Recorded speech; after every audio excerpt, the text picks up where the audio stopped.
بسم الله الرحمن الرحيم، والصلاة والسلام على أشرف الخلق وسيد المرسلين محمد صلى الله عليه وسلم. نحتفل اليوم طبعا مع أخونا خالد الذي سيغادر هذه البلاد بعد إنجازات وبعد بطولات في هذا النادي القوي. نسأل الله عز وجل أن يبارك له إن شاء الله في تدريباته ويبارك له في تعليمه، ونسأل الله عز وجل أن يعود لهذه البلاد سالما ومضيئا وشعلة إيمان لهذا البلد المبارك إن شاء الله.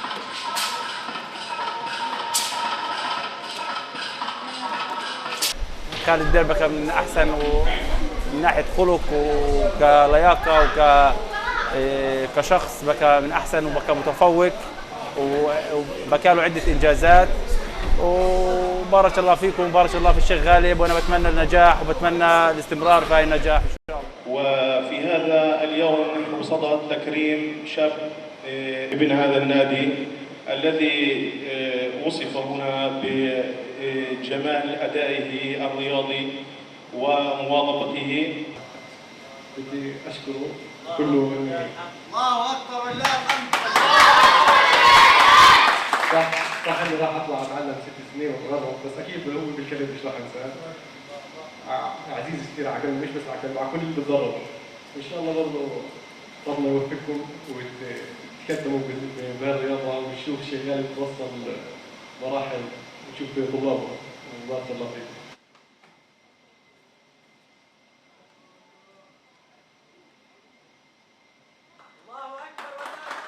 الله أكبر ولله الحمد.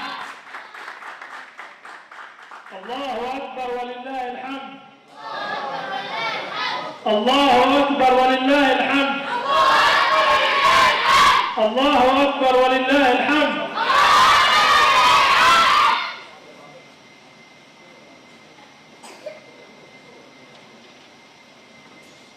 يقول الرسول عليه الصلاة والسلام: نصرت بالشباب. ويقول الرسول عليه الصلاة والسلام: المؤمن القوي خير من المؤمن عند الله، خير من المؤمن الضعيف. أول شيء يشرفني أن أكون في هذا الحفل وأن أشترك في هذا الحفل، وأن نكرم الأخ خالد الدير حفظه الله. ندعو له النجاح والتوفيق في بلاد الغربة، وإن شاء الله رب العالمين يرجع لنا غانم سالم بإذن الله، متعلم، وفوق وقبل كل ذلك ملتزم في دينه إن شاء الله رب العالمين. نحن الآن بعد الانتهاء من هذا الحفل الكريم الذي قامت عليه طبعا جاهدة الحركة الإسلامية، وكلفت أخونا غالب الذي قام الحمد لله رب العالمين بدور جبار، ولن طبعا يتوانى ولو بالشيء القليل، بل بالعكس مزج الرياضة، مزج المجهود الشخصي من وقته ومن حياته، جاهدا بإنشاء الحمد لله رب العالمين جيل قرآني رياضي. بسم الله الرحمن الرحيم. وسيم الدير أخو خالد الدير. نشكر الجمع اللي تفضل في إقامته أخونا وحبيبنا غالب عذبة.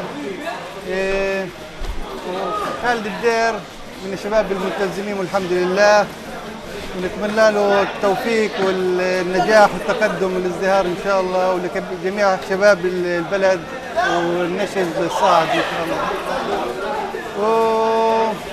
ونتمنى إنه يتقدم في تعليمه ويبقى على اتصال دائم مع الشباب، وربنا ولي التوفيق. بدي أحكي بالنسبة لأخونا خالد، يعني شعورنا معاه فعلا يعني حسينا فيه أعز من أخ. أخونا خالد كان عندنا بالنسبة لنا أعز من أخ، وأنا تعرفت عليه يعني قبل التدريب ومن خلال تدريب من مدرسة الكونغ فو، فعن جد كان صديق وتحلى بالصفات الطيبة وبالأداب والأخلاق الإسلامية.